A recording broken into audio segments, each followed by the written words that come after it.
Kebutuhan nutrisi gizi pada ibu hamil.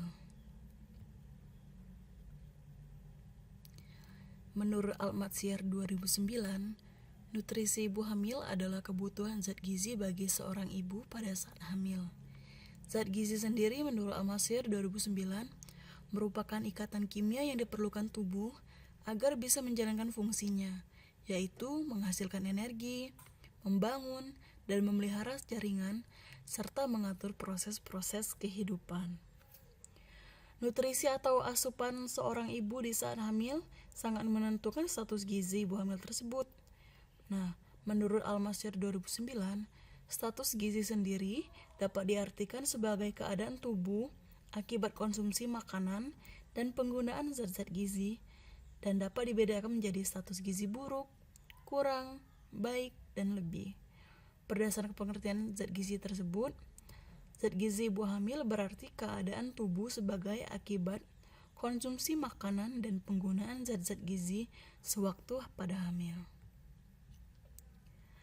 Apa saja sih nutrisi yang dibutuhkan oleh ibu hamil? Yang pertama yaitu karbohidrat. Nah, janin mempunyai sekitar 9 gram karbohidrat pada minggu ke-33 kehamilan, dan pada waktu lahir meningkat menjadi 34 gram. Konsentrasi glikogen pada hati dan otot-otot skelet meningkat pada akhir kehamilan.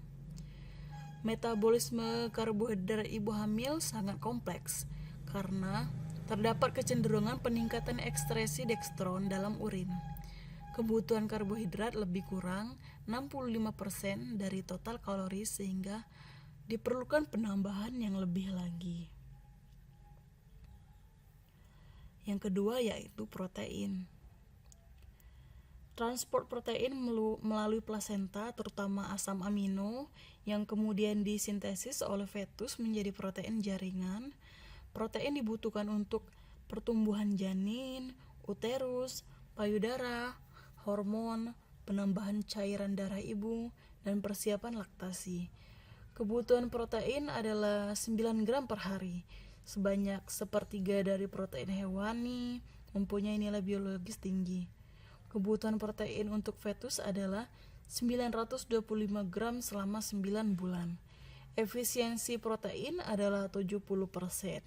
Terdapat protein loss di urin lebih dari 30%. WHO menganjurkan intake protein untuk ibu hamil sekitar 1,01 gram per kilogram. Berat badan per hari dan kalori sekitar 45 kcal per kg. Berat badan per hari untuk rata-rata wanita dengan berat badan 55 kg. Oleh karena itu, tiap-tiap negara dapat membuat rekomendasi yang khusus yang sesuai dengan pola makan di negara tersebut dan keadaan masyarakatnya. Jumlah protein yang dianjurkan dalam diet harus disesuaikan dengan nilai hayati protein yang dimakan. Makin rendah nilai hayati protein, maka makin besar jumlah protein dalam diet yang diperlukan. Nilai hayati protein nabati lebih rendah dari protein hewani. Yang ketiga adalah lemak. Selama hamil terdapat sebanyak 2-2,5 kg dan peningkatan terjadi mulai dari bulan ketiga pada kehamilan. Penambahan lemak tidak diketahui, namun kemungkinan hal ini dibutuhkan untuk proses laktasi yang akan datang. Nah, sebagian besar dari 500 gram lemak tubuh janin ditimbun antara minggu ke-35 sampai 40 kehamilan.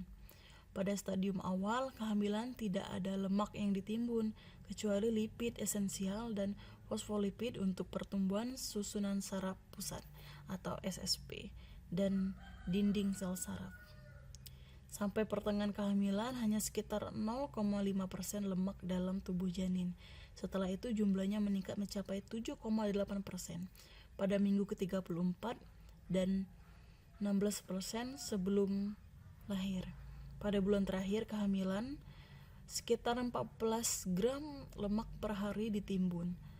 Transport asam lemak melalui plasenta sekitar 40% dari lemak ibu.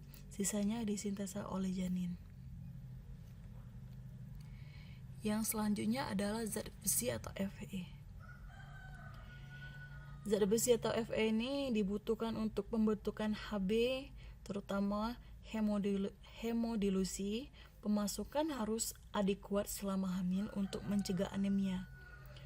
Wanita hamil memerlukan 800 gram atau 30-50 gram per hari.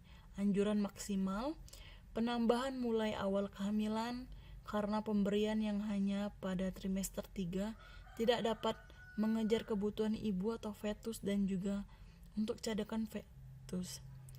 Kebutuhan zat besi meningkat sehingga dibutuhkan tambahan 700-800 mg atau 30-60 mg per hari yang didapat dari suplemen untuk mengganti penggunaan zat besi oleh sumsum tulang, fetus, dan plasenta. Ibu hamil yang mengalami anemia akibat kekurangan zat besi akan berdampak meningkatnya absorpsi spontan, kelahiran dini, rendahnya berat badan saat melahirkan, kematian bayi saat dilahirkan, dan kematian bayi sebelum dilahirkan. Sumber zat besi diperoleh dari hati, sumsum tulang, telur, daging, ikan, ayam, dan sayuran berwarna hijau tua. Yang selanjutnya adalah kalsium.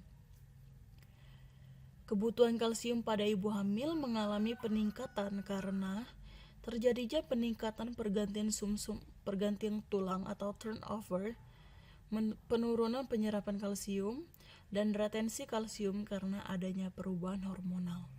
Kalsium diperlukan untuk pertumbuhan tulang dan gigi. Vitamin D membantu penyerapan kalsium. Kebutuhan 30-40 gram per hari untuk janin.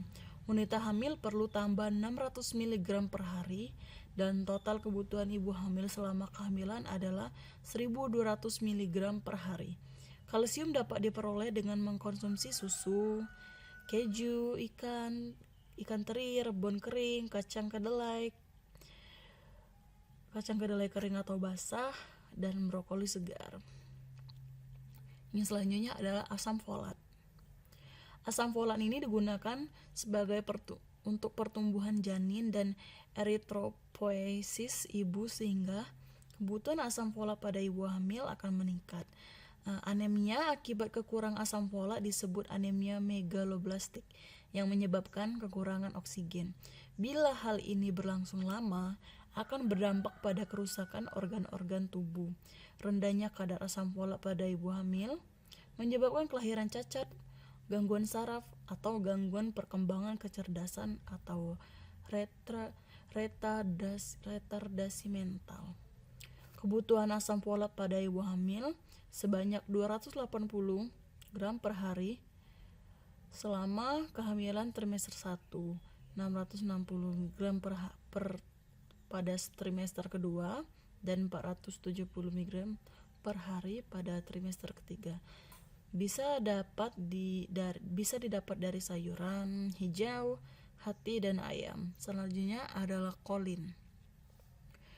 Kolin ini merupakan salah satu vitamin B kompleks yang dibutuhkan oleh ibu hamil, terutama pada minggu ke-18 kehamilan.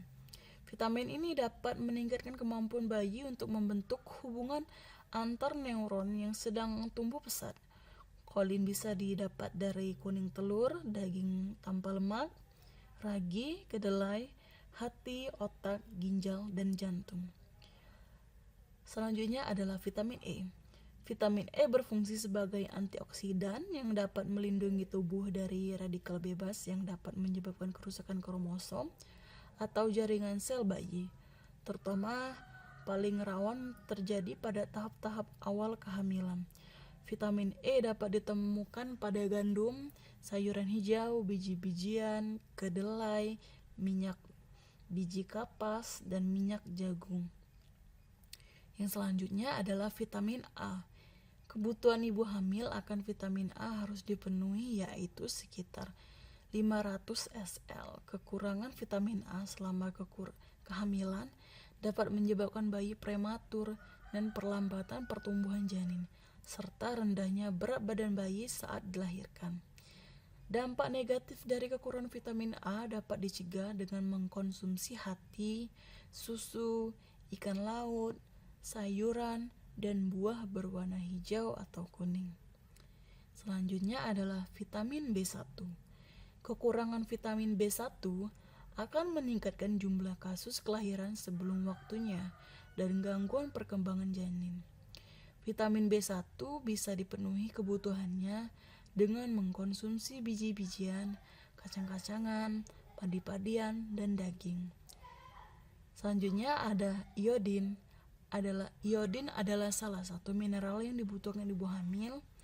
Penambahan kebutuhan iodin pada masa kehamilan adalah 25 mg. Kekurangan iodin pada masa kehamilan akan mengakibatkan kreatin atau tubuh kerdil yang ditunjukkan dengan adanya gangguan mental dan fisik menyerupai karakteristik anak yang mengalami Down syndrome. Bahan makanan sumber iodin adalah garam dapur yang sudah difortifikasi atau diperkaya iodin, bahan makanan yang berasal dari laut, serta tumbuhan yang hidup dekat dengan pantai. Yang terakhir adalah zinc atau seng. Kebutuhan ibu hamil akan zinc atau seng sehingga meningkat 5 mg karena tingkat zinc yang rendah akan menyebabkan kenaikan tingkat kelahiran tidak normal. Zinc berperan untuk meningkatkan sistem imun dan memperbaiki fungsi organ parasa seperti penglihatan, penciuman, dan indera pengecap. Sumber zinc dapat diperoleh dari daging, hati, telur, ayam, seafood, susu, dan kacang-kacangan. Nah, faktor-faktor yang mempengaruhi nutrisi ibu hamil. Yang pertama ada faktor langsung. Kita bahas satu persatu. Yang pertama ada keterbatasan ekonomi, yang berarti tidak mampu membeli bahan makanan yang berkualitas baik sehingga mengganggu pemenuhan gizi ibu hamil. Yang kedua adalah produk pangan, di mana jenis dan jumlah makanan di negara tertentu atau daerah tertentu biasanya berkembang dari pangan setempat untuk jangka waktu yang panjang sehingga menjadi sebuah kebiasaan yang turun-temurun. Yang ketiga adalah sanitasi makanan.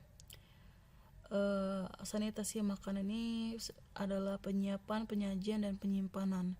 Nah, hendaknya jangan sampai membuat kadar gizi yang terkandung dalam bahan makanan menjadi tercemar atau tidak higienis dan mengandung kuman atau penyakit. Selanjutnya adalah pembagian makanan. Pembagian makanan dan pangan masyarakat Indonesia umumnya masih dipengaruhi oleh adat atau tradisi. Misalnya masih ada kepercayaan bahwa ayah adalah orang yang harus diutamakan dalam segala hal, termasuk pembagian makanan dan keluarga. Yang selanjutnya adalah pengetahuan gizi yang kurang. Prasangka buruk pada bahan makanan tertentu, salah persepsi tentang kebutuhan dan nilai gizi suatu makanan dapat mempengaruhi status gizi seorang ibu hamil. Next, pemenuhan makanan berdasarkan pada makanan yang kesukaan saja. Ini akan berakibat pemenuhan gizi menurun dan berlebih. Selanjutnya, pantangan pada makanan tertentu. Sehubungan dengan makanan yang dipandang pantas atau tidak untuk dimakan, tahayul dan larangan yang beragam didasarkan pada kebudayaan daerah yang berlainan. Misalnya, ada sebagian masyarakat yang masih percaya ibu hamil itu tidak boleh makan ikan, padahal ikan itu sangat dibutuhkan oleh ibu hamil. Selanjutnya adalah selera makan. Selera makan ini juga akan mempengaruhi dalam pemenuhan gizi ibu hamil. Selera makan dipicu oleh sistem tubuh, misal dalam keadaan lapar ataupun dipicu oleh pengolahan serta penyajian makanan. Nah, pada trimester awal, ibu hamil akan mengalami mual yang berlebihan dan ini akan mempengaruhi selera makan ibu hamil. Selanjutnya adalah tuan makanan.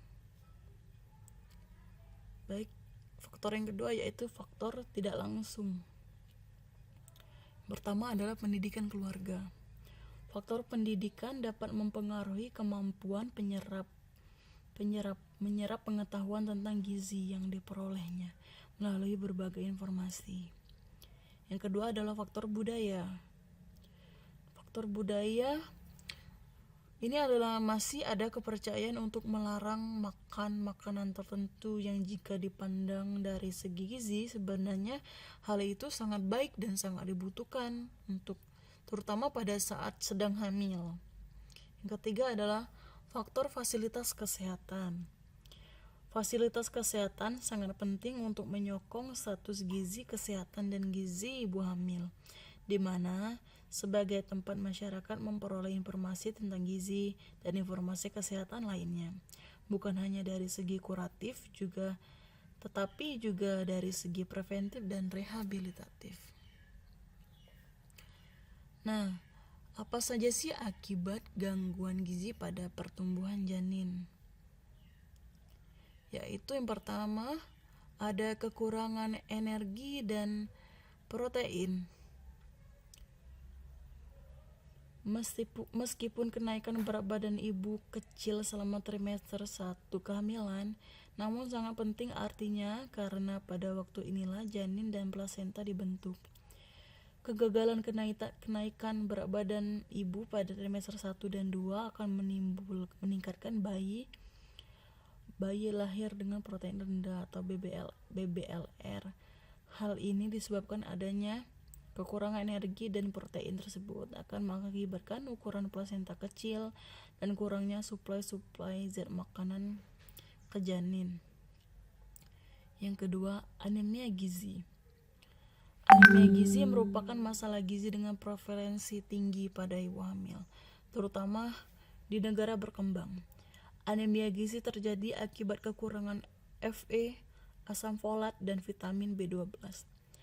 Anemia gizi dapat mengakibatkan antara lain kematian janin di dalam kandungan, abortus, cacat bawaan BBLR,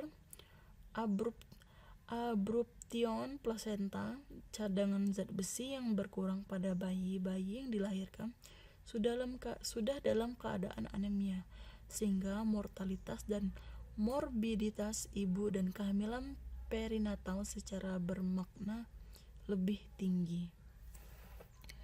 Yang ketiga adalah defisiensi yodium.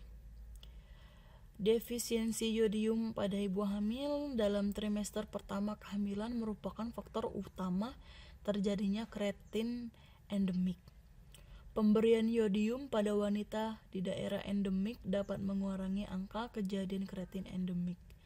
Akibat lain dari defisiensi yodium bisa mengakibatkan janin diresorpsi, abortus, lahir meninggal, atau bayi lahir lemah, masa hamil yang lebih lama, atau partus yang lama. Yang keempat, defisiensi thiamin. Defisiensi thiamin yang berat dapat mengakibatkan penyakit beriberi kongenital. Yang kelima, defisiensi kalsium. Defisiensi kalsium pada ibu hamil akan mengakibatkan kelainan struktur tulang secara menyeluruh kepada bayi. Nah, berikut adalah hal-hal yang dapat dilakukan untuk memenuhi kebutuhan nutrisi ibu hamil.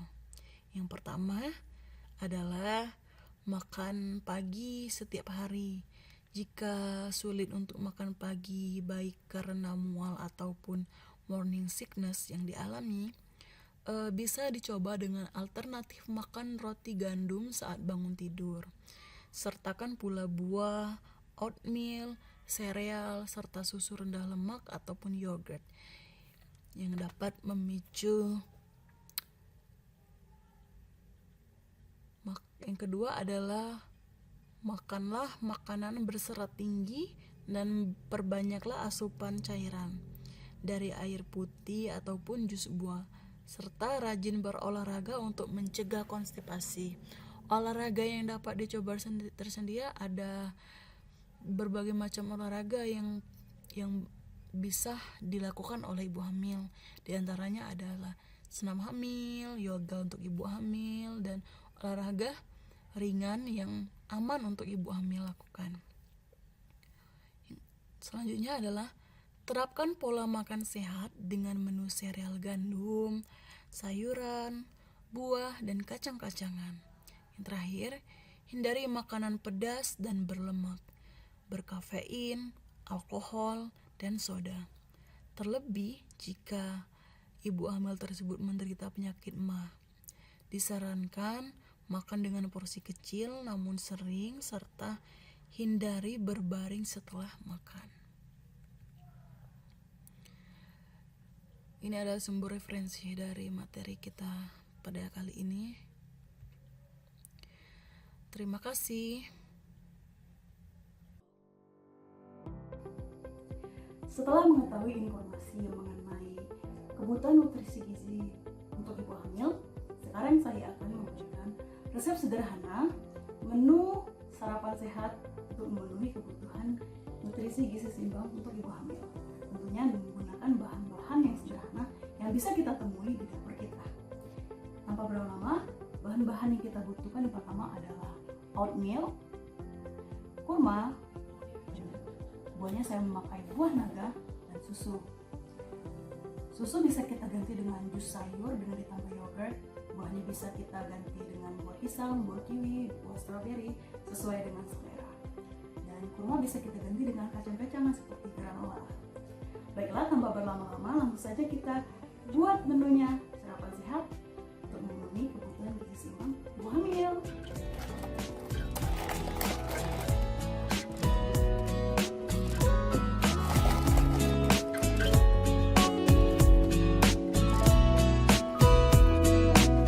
어디든 갈 수 있어 이건 거짓말이 아니야 yeah yeah yeah 이제부터는 나의 옆이 제일 편한 자리야 yeah yeah 입술을 오므리고 내는 소리와 같이 내 이름을 불러줬으면 좋겠어 내가 뒤로 떨어져서 걷더라도 단지 이 목소리를 들어줬으면 좋겠어